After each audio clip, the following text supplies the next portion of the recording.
How we doing, guys? Welcome back to the Richie Hicks Jr. Sports Podcast. I'm your host, Richie, here with my very good friend out in Texas, Mr. Michael Zappy. How you doing, brother? Good to see you. All right, good to see you, especially when it's short notice. I love it. Yeah, first and foremost, I'm going to thank my buddy Zappy for giving me the idea of doing this show. I was actually thinking about going to bed. He hits me with a random text and said, dude, what do you think about the new MLB scheduling? This is a hot topic and one that we should speak on. And it was a great idea. And that's why we're here right now, just to give you guys a bit of a background on what's going on next year in Major League Baseball with this new schedule. Divisional opponents who always play each other 19 times a year are now actually going to be shortened to 13 times a year. And when Zappy told me about this, I said, let me go look into some article just to get some info on it because it's kind of new news. And I'm going to say my initial knee-jerk reaction is that I dislike it more than I do like it. But Zappy and I were kind of back and forth, speaking on some pros and cons. So what are your initial thoughts on this?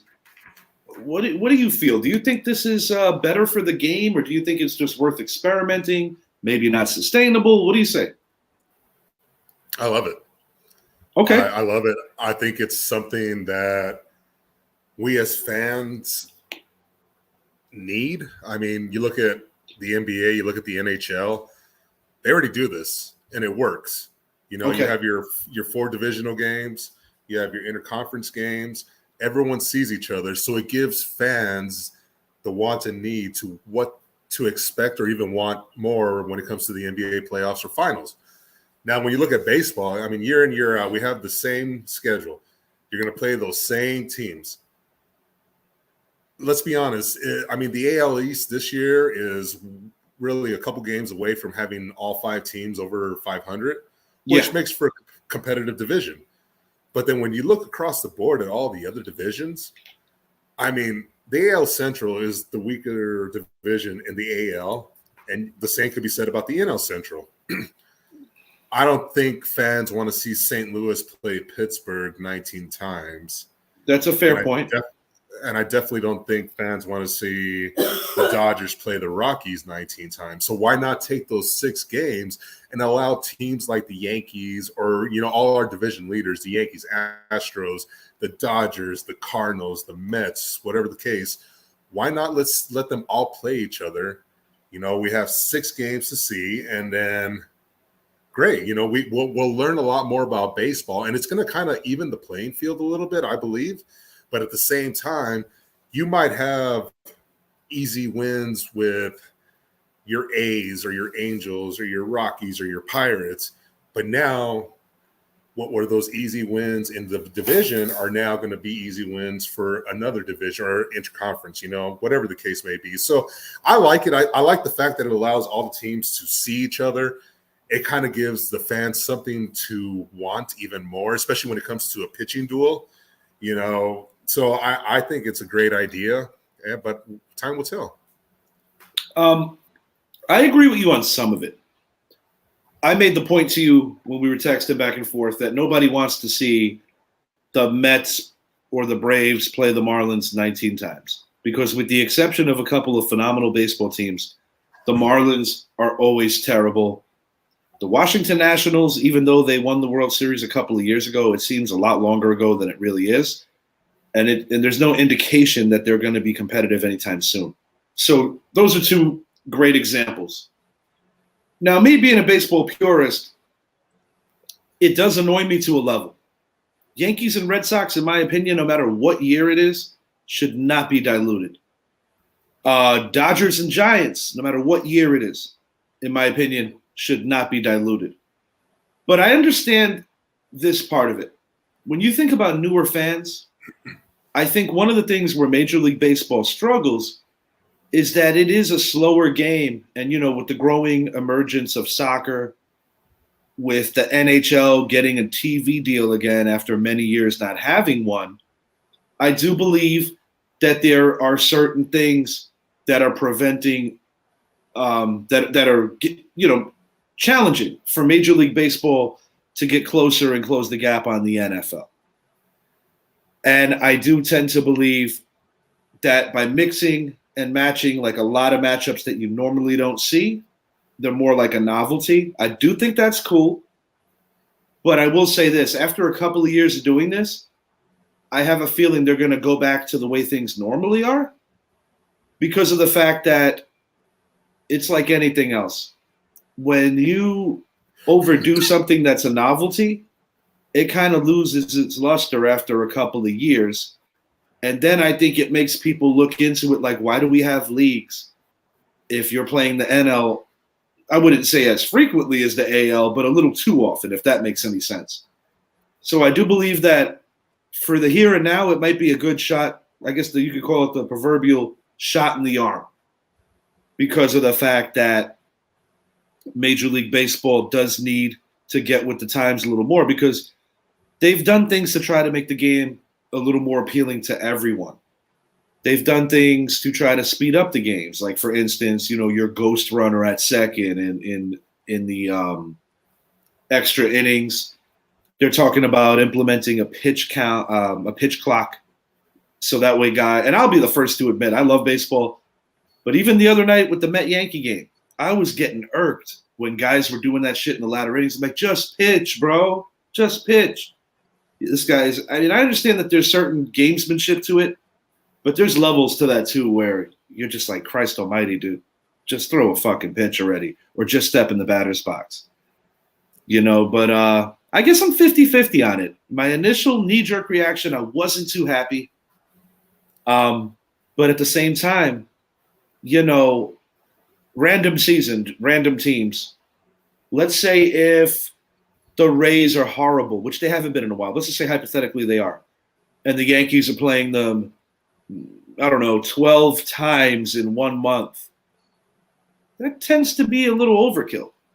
So I do understand it on that level too. I don't see it as sustainable, but it will be fun for as long as it lasts. I tend to believe that it's gonna, like for instance, like the Field of Dreams game. Yeah, it's cool, but nothing will top the first one. Nothing will ever top the first one. Yeah, and that's cool. Like this year, I believe the Cincinnati Reds. Who did they play? The Cubs, if I'm not mistaken. The Cubs, yeah. And I don't even know. No thrill. There was. I'm not going to lie. I don't don't know who won the game. I have no clue as to who won that game. I don't know. They're both really bad teams this year. The Reds are they were on pace to be historically bad earlier. Dude, they threw a no-hitter earlier in the year and lost. And if I'm not mistaken, I believe it was last night, they had another one brewing. Let me ask you a question. Sure. All right, so here's the reason why I don't think it'll go away. Who are players that you as a fan of the game would like to see but don't get the opportunity to? Okay. Basically, just because they're so damn good on paper, playing the Dodgers, and there is history there going back to the 80s, going back to the 70s, going back to the 50s when they were still in Brooklyn. Yeah, there's history there with the Dodgers. There's history there with the Giants because once upon a time, New York had 3 baseball teams. So yeah, that's. I'm not asking about. I'm talking about specific players. Here, I'll give you an example. Last year, I'm a huge Rangers fan. Last year, we saw the Padres were on the schedule. So I took my son to that series to go watch Fernando Tatis and Manny Machado. Right. So if not, we would have had to have waited a couple more years to see that. So from a money aspect, when you look at baseball games, you're starting to see a lot more empty seats because it's the same games over and over. Whereas let's think about all those National League teams, all their fans that want to have the opportunity to see Aaron Judge chasing 61 or have the chance to see Ohtani and Trout. That's a solid point. I like that point. That makes sense. So for that reason, I believe it's going to work because now you look at it's easy to go to a Rays game against anybody and spend $3, $5, or whatever the beach seats were back then when I was living there. But now, you know, my point is, if now, I believe baseball is the one sport where you follow players more than you follow teams. So my son, for example, he's a huge Joey Gallo fan. He loves Aaron Judge, and he loves Fernando Tatis. 3 players on 3 completely different teams. You know, he loves Juan Soto. So if you give him the opportunity to see each one of those players every year, or all these aspiring children, or all these guys like us that just love the game, it's going to raise ticket sales. It's going to raise so much more. And I believe that's why it will never go away. As when you look at history, yeah, you know, you want to see those rivalries. You want to see the Yankees and the Red Sox play so many times. But is that filling up the seats each time? No, it's not. I think there's a balancing act, too, that comes into this because, like I said, it's important to come up with newer ideas and marketability. You made a mention of how now maybe more than ever, paraphrasing your point, is that Major League Baseball is honing in on marketing specific players. I still would tend to say that no sport does that more blatantly than the NBA, because I also think it goes hand in hand with a newer generation of fans in that particular sport that just follow a player. Like you take a LeBron James, who best player of this past generation. He's played for multiple teams, won multiple championships with different teams. I would say that kids on the come up that grew up with him, as opposed to kids like us that like grew up with Jordan or something, I would tend to believe that they follow him wherever he goes, and they'll get his different jerseys and that kind of shit. You know, we're a little older than some of the newer generation fans, so we would probably like I believe you're wearing a Joey Gallo right now, correct? Mm-hmm. Okay, so you're the type of fan that you're never gonna like leave the Rangers, but you're gonna support Joey Gallo because that's your boy. The thing I like about Yankee jerseys is that we put no names on the backs. So, for instance, I'm wearing, this is a Garrett Cole, 45. But this could also be a Cecil Fielder. Not that I want it to be a Cecil Fielder. But the point I'm making is like, the cool thing about the Yankees is that you can wear one number and basically represent 4 different players. Now, some people would bitch and moan and say that the Yankees are a little boring with their color scheme, because unless if we do the occasional super throwback that you're probably more likely to see them wear in the show than in real life, or, you know, we tend to change the hats, whether it's 4th of July, different, you know, maybe Mother's Day, Father's Day, they might alter the hats. Yankees have always been very basic with their color scheme. And in my opinion, even though this is the roadie, I think this is more recognizable from a historical level than the actual pinstripes, because I'm looking in my room right now. Mickey Mantle, hammered with the Jim Beam. You got Marison Mantle. You got the 27 Yankees. I just feel that for whatever reason, this is more sustainable over time, even though a lot of people love the pinstripes. Like if I see a dude rocking a name on a Yankee jersey, I'm not going to front. That shit pisses me off and kind of annoys me. I'm like, dude, you don't have to put Judge's name on 99. Who the fuck else ever wore that number? No, yeah, and I get it. I understand that. But to the marketing level, I'm kind of taking it far left because it was just like a thought that kind of burst out of my head. Yeah, I know. No, it wasn't. This wasn't really where we were going with it.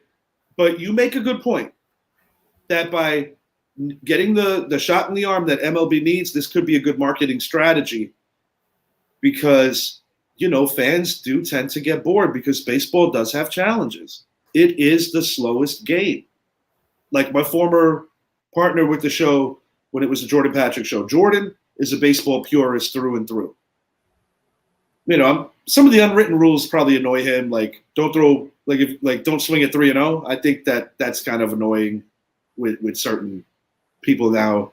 Little things like that, unwritten rules. We did a show on that actually. But when you're talking about a game that is not necessarily that fast, they have to get creative with ways to appeal to younger people, because we have certain states in the country that are baseball hotbeds that no matter what decade or what era it is, you're going to be very passionate about baseball. I mean, where I'm from, it's almost impossible not to be passionate about baseball. We have the Hall of Fame in upstate New York out in Cooperstown, and you have the most winningest team in the history of the sport. And, people from Queens, people from Brooklyn, or if you go back to how they were raised generationally, tend to latch on to the Mets because the Mets essentially took the Giants logo and they mixed it with the color scheme of the Dodgers, two teams that left for the left coast. So I get it, but we'll see. It'll be fun. But even the Subway Series lost its luster to a level for a little while because it's every year now. But now that it's good again and both teams are good, it's cyclical. It's cyclical. Things come back around. I think that's the best way to kind of explain what I think about this. It is. And let me ask you one question. Sure. Actually, it's a series of questions relating to the same thing. What do you do on Thanksgiving? Probably go to my mother's or my brother's, whoever's choosing to do dinner, and watch football. Watch your team play and watch the Lions and whoever's at night. So what do you do on Christmas? For many years worked. Last year, I actually hung at my brother's house. Did you watch any basketball? Yeah. To get the obligatory Nick beatdown. And, yeah. And when you think of 4th of July, what do you think of? Jason Pierre-Paul. All right. So popping fireworks, getting drunk, you said all that. America. And watching baseball. America. Baseball. Watching baseball. Now, two of the biggest times of the calendar year are the NFL schedule release and the NBA schedule release. Yes. But when the MLB schedule release comes out, there has been no excitement. Same shit with the draft. So now, with the opportunity to play every team, me personally, a series of the Yankees versus the Dodgers on 4th of July weekend, that'd be very intriguing. And you know that the schedule makers are going to do that part of it because they want to build Now, Stephen A. Smith, I want your opinion on this too. First and foremost, Stephen A. Smith has become such a punchline and a character in his own right that I don't view him. First and foremost, I never viewed him as a baseball guy. I do think that in his younger years, on his come up to being the superstar that he is now in terms of network television, I think he's always done an adequate job of covering the NBA. I think that has always been Stephen A's strong suit. Sometimes I think Stephen A makes good points. Other times I'm just like, stop talking. But when he said Jacob deGrom not pitching against the New York Yankees is what's wrong with Major League Baseball, I got to say that he's not all the way wrong on that. Because, once again, going into the point about how baseball has, 3 to 4 games in any series when teams travel, you need those marquee names to draw in the casuals. Now, I get the strategic side of it.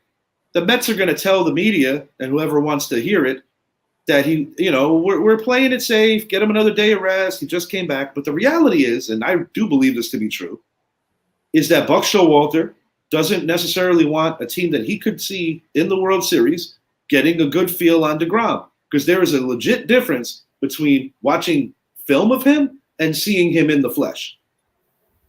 And that Max Scherzer showing on Monday night is a prime example. That is a prime example. So what Stephen A. Smith said, yes, I agree with him. He has said it about every sport, though. A broke clock is right twice a day. Absolutely. Stephen A. says a lot of shit out of his ass, but sometimes it makes sense. And you're like, oh, you know what? That's a good point. But I just think that he's so far removed from being the reporter that he was and being because like I said, I always felt that the NBA was this dude's strong suit, but now I think that he's become such a character that he's so far removed from the parts of him that I actually appreciated on his ascension, if that makes any sense. No, it makes perfect sense. But remember, he makes $10 million a year now. So absolutely. And I mean, if it works for where he's going, I mean, he's busted his ass. I'm not going to take anything away from the man. I'm just saying that me being a sports purist, I kind of miss like the old school guy that was like on the come up as opposed to what he is now. But I guess we could say that about artists and music. Sometimes the best shit that you hear, whatever genre it may be, a lot of times some of their purest, most introspective shit is before they blew up. You know what I'm saying? Absolutely. I mean, who knows? Maybe if I get blessed and this thing ever blows up, somebody will look back at the old shows and be like, "Oh man, Richie sucks now. He's all like weird and commercial. This shit was better." Who knows? No, I get it. Where's the power saw? They're gonna be like, "Where's the power saw? Where's Brett crying, pissing outside of his door?" You know, like shit like that. You know, like the simplicities of just being comfortable and just letting it rip. I get it. But that was the bell. I'll tell you one thing about Stephen A. Smith is I met him in 2015. Really? When he was with Skip Bayless on, what was that show? Was it PTI? No, not part of not the PTI. Not PTI. First Take. First Take. So it was the year the Warriors made the finals. The first year they made the finals before their dynasty. You know, I was stationed in California, and we went and saw them. And Stephen A. Smith, just in the last 7 years, I could say has changed a lot. Yeah. You know, he was a little more respectable to the games instead of being the guy that trying to look at what – I mean, I get it. You see what everyone's talking about, you're going to attack it. He talks about the Cowboys more than any other team in the NFL. You give him an opportunity. He's going to probably be talking a lot of stuff tomorrow about Tyron Smith. And then what he and Skip used to do is that they've become such ridiculous characters. Like where Skip sometimes and you might agree with me on this. Was I the biggest Terrell Owens fan? No, not really. But I didn't necessarily care for the way that Skip Bayless tried to take unnecessary shots at the man when he always used to call him Team Obliterator. Now, don't get me wrong. It was entertaining. And being a Giants fan, it was like a good way for me to, you know, fuck around with my Cowboys friends. But when you get to the root of it all, T.O. is a classic example of a guy that in a lot of ways was very misunderstood. He was. Hey, I was the same way. You know, I fucking hated the guy. Absolutely hated the guy. And then we signed him, and I'm like, oh, I could be a T.O. fan very easily. Of course, you know? Yeah. You know how it goes. Like, I talked all that shit. I talked all that shit when Odell got traded and with his shenanigans with Lil Wayne.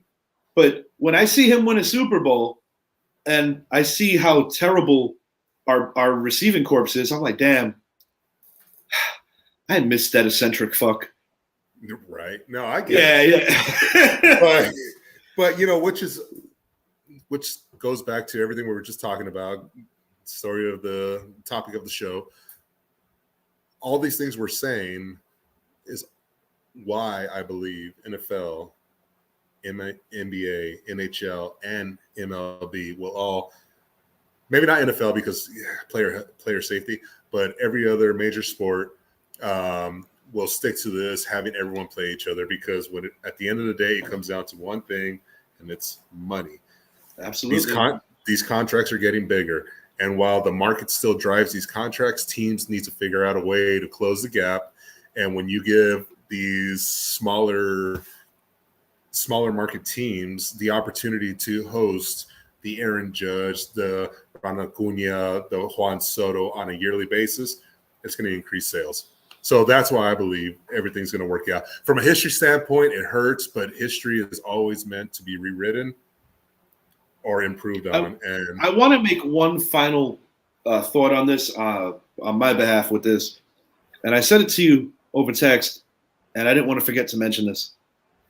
Baseball, given that they have so many layers of farm systems, and you know how obviously in September they have the 40-man call-up, which the real reason is so that way your premier teams that are going to be playoff bound have a way of resting, because the NBA does it with rest days.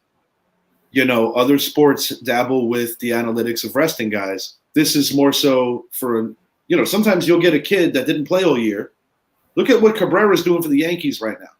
And this kid might earn himself a spot on the postseason roster. Yeah. But the point that I'm making about this I would be more of a fan of what they're doing if you make it. What do they play? They play 162 right now. Let's say hypothetically, if you added it, maybe not quite to 200 games, but somewhere in the neighborhood between 181 and 200, but you expand the rosters instead of 1 month, maybe for 2.5 months. I think that this could be sustainable if you have a 200-game season or close to it, somewhere in the 180s, somewhere in that neighborhood. I don't know if that's excessive. I don't know if it's too many games, but this would sit with me a lot better because you're still preserving your divisional shit while still expanding the game with all these other matchups. I don't know how you feel about that, if you think it's overkill, if you think it's too much. I mean, shit, dude, the NFL is probably going to go to 18 games in less than a decade, which a lot of people think is fucked up because of the fact that guys are getting hurt now. Right. And think about this. A lot of people have been calling for Major League Baseball to lower their season, go from 162 to 120. So I actually believe by doing something like this, introducing the opportunity to play every Major League Baseball team, you're going to get more games. You can get more games, or you're going to get a lot more important games, meaning they're going to go from 162 to, say, 120. They're going to lower I'll be the amount honest, of games played. I don't think they're going to lower it. They might not. But when you really think about it, let's think about this. What sport? I didn't mean to interrupt you. Just quick thought. What sport has ever made their seasons shorter without a pandemic or without a strike? That's such a subjective question because every sport is different. Whereas these other sports, the NBA, but there is a track record to it. It always takes something out of an unforeseen circumstance is the only thing that shortens seasons.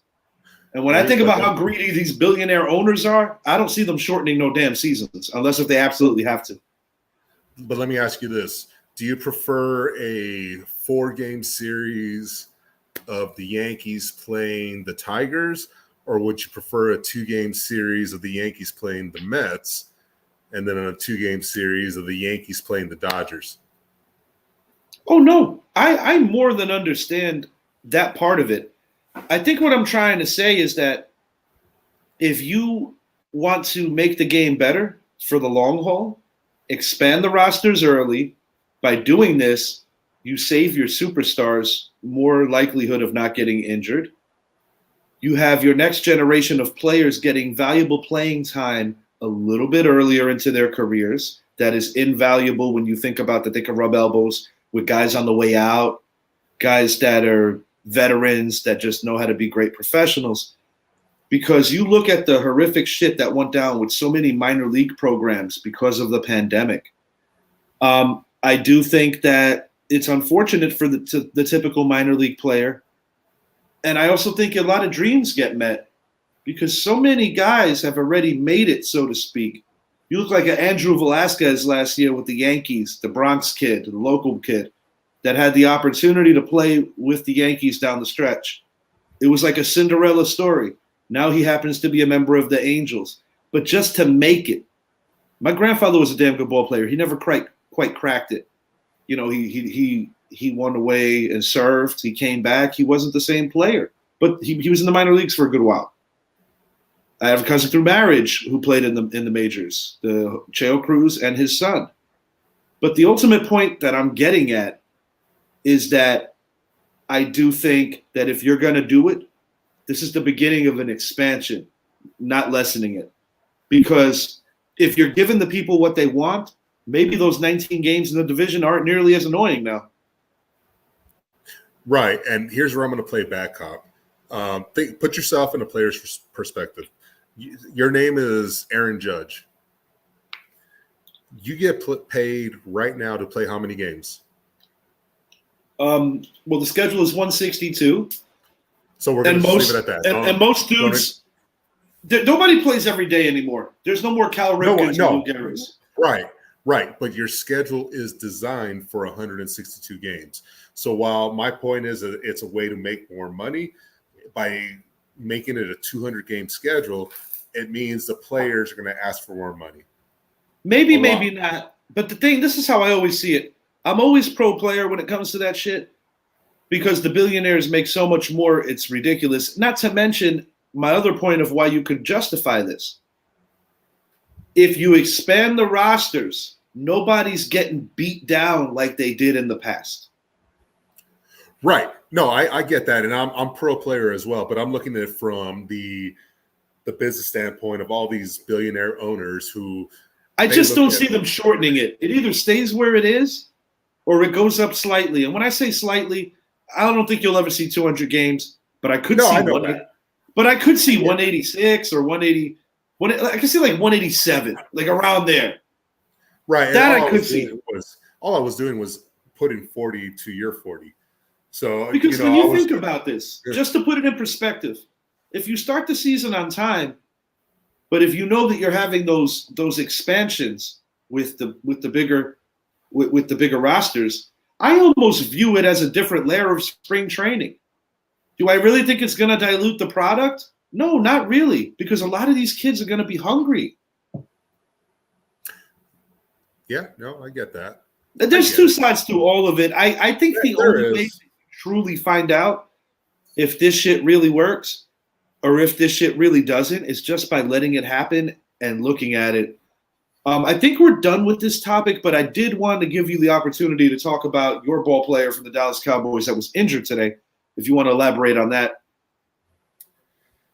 So, oh man, this is already looking like one of those years. Tyron Smith, our all-pro left tackle, you know, he's been a very inconsistent player over the last 5 years or so. Yes. With back problems.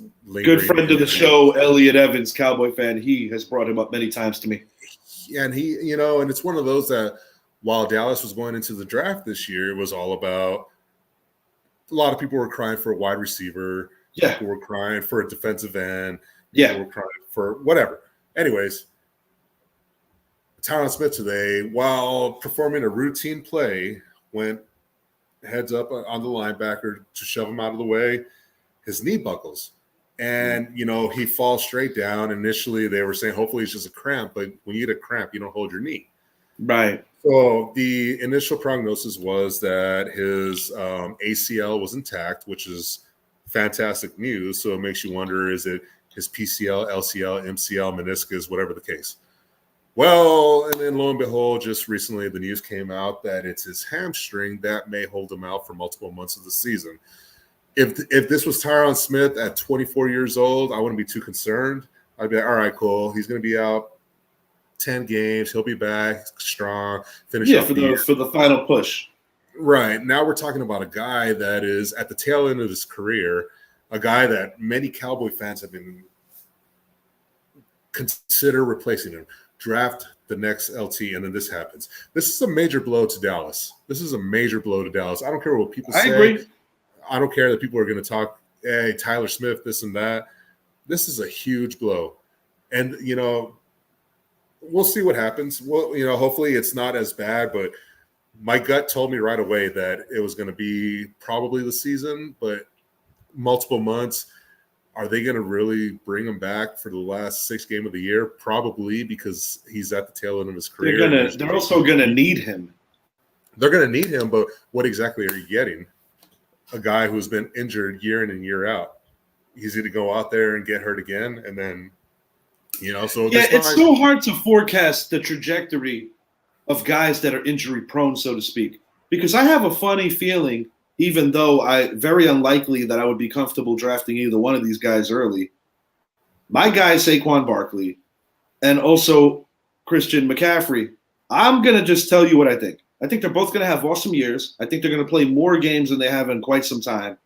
But I'm still not drafting either one of them just based on playing it safe.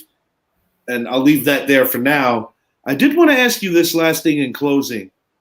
There have been a lot of injuries with this field turf. Do you feel that the NFL, even though it's more upkeep and it's harder work, needs to just go to natural grass all around the board? Because I do believe that these injuries, I mean, look at my team, for instance, I do believe that the field turf contributes to a lot of this shit.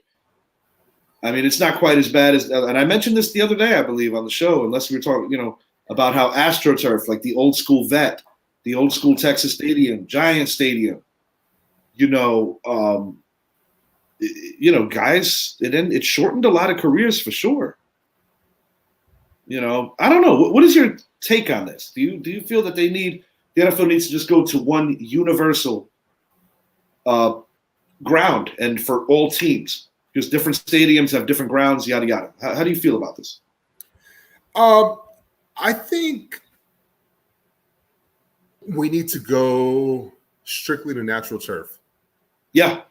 I mean, it's what I think every NFL team is eventually going to adopt. Honestly, I believe if you go take a tour of the Las Vegas Raiders stadium, they use natural turf. However, it is removable natural turf.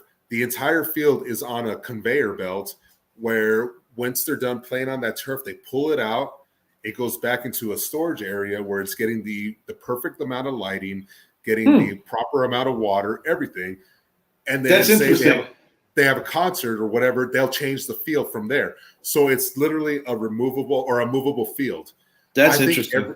I think every team is going to adopt that, and we're going to see every team on natural turf. Ultimately, I think it comes down to player safety and and the one constant, no matter who the teams are.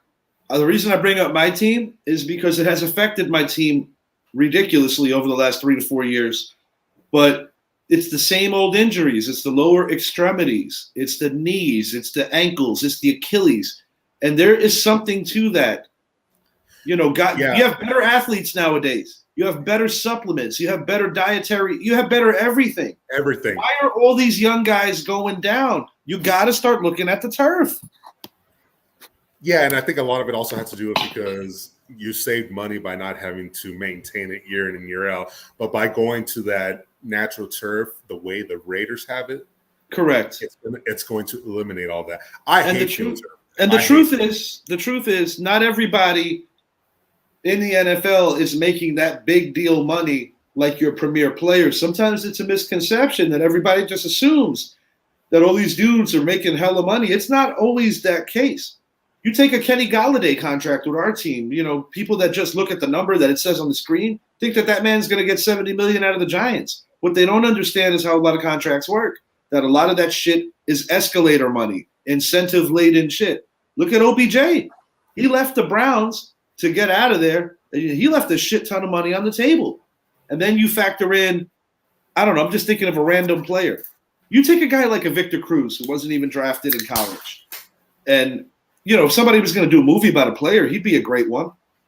Very interesting story. But the point is, he's a classic example of how he went from arguably being the most popular player in the NFL for a very short while to it all ending like that. Now, granted, he was able to make some money because he got that one contract, but there's a lot of dudes that don't get that first contract. And, player pensions. You got to play a certain amount of years just to get a pension out of the NFL. There's a lot of variables that people do not think about. Right. No, I absolutely agree. But I think that also goes back to the players. Are they sitting there saying there's got to be a clause about field turf on my contract? So there's the CBA needs to do better with these players because it's shitty that it's one thing if you get hurt because somebody rocked your shit. It's another thing if you get hurt because the shit that you're playing on just isn't safe enough. That's fucked up. It is. It really is. And while we're still continuing to see player safety being the number one topic year in and year out, ever since really Roger Goodell took over from Paul Tagliabue. And the education, too, about the, CTE. Everything. The connections with Alzheimer's, the connections with dementia, and the brain trauma with football. Because you take dudes that played in the 70s and that era and past the 80s, those guys took some severe beatings. Absolutely, they took some severe beatings, but they also played on. I mean, we didn't have the technology to understand what we understand now, and I believe the technology is also helping out the topic of you bringing up. But check this out. You had concussions and you had guys getting their asses kicked in that era. But you know what you didn't have as much of? The non-contact injuries. It all comes back to that fucking field turf. Exactly. And, AstroTurf, that's a whole nother conversation. And, teams that play in domes, they've gradually progressed that shit into a better thing. But, I think we made our points, and I think we made some good ones tonight. Zappy, is there anything that you want to speak on before we get out of here? I mean, it's the final weekend of preseason. Everyone's preparing themselves with their fantasy football drafts this weekend or next weekend. College football starts Saturday. The real college football starts next weekend. I mean, it's officially the greatest time of the year. I want to ask you this. I don't think you mentioned this to me. I'm picking second in our Cheddar in the Sun League. Who are you what is your number in the first round? 5. Oh, shit. You're only a couple of spots past me. I'm picking second. My buddy Richie Dorney traded away his first-round draft pick. So Josh Olson gets the first pick of the draft. He gets 3 of the first 13, and then Richie takes over from the second round on at that spot. I'm sure he's cursing himself because he's not going to be able to get Jonathan Taylor. But no, I'm excited, dude. This is going to be a lot of fun. I'm doing another draft with John this week amongst some newer guys that I became friends with last year in Independence. I'm freezing Najee Harris. That's one of those leagues where, you freeze the guy before the drafting starts and you only get one freeze. So I'm picking third in that league. So I'm like, shit, man. I might reunite Najee Harris with Derrick Henry again because last year I was in first in that league until Derrick Henry went down. Yeah, I think in the near future, leading up to our fantasy draft, we might do a show on that. Before we get out of here, though, I do want to make a mention to our viewers that tomorrow we are going to be going live, and it's going to be a little late, but we're shooting for 11 p.m. tomorrow, the NFC East preview. I am very excited about this show, and it's going to be a good one. Until next time, I am Richie. He's Zappy, and I'm really glad that Zappy brought this topic to my attention. I think this was a really cool one. Cool enough that I think I'm going to hang back and actually rewatch the episode right now before I get some shut-eye.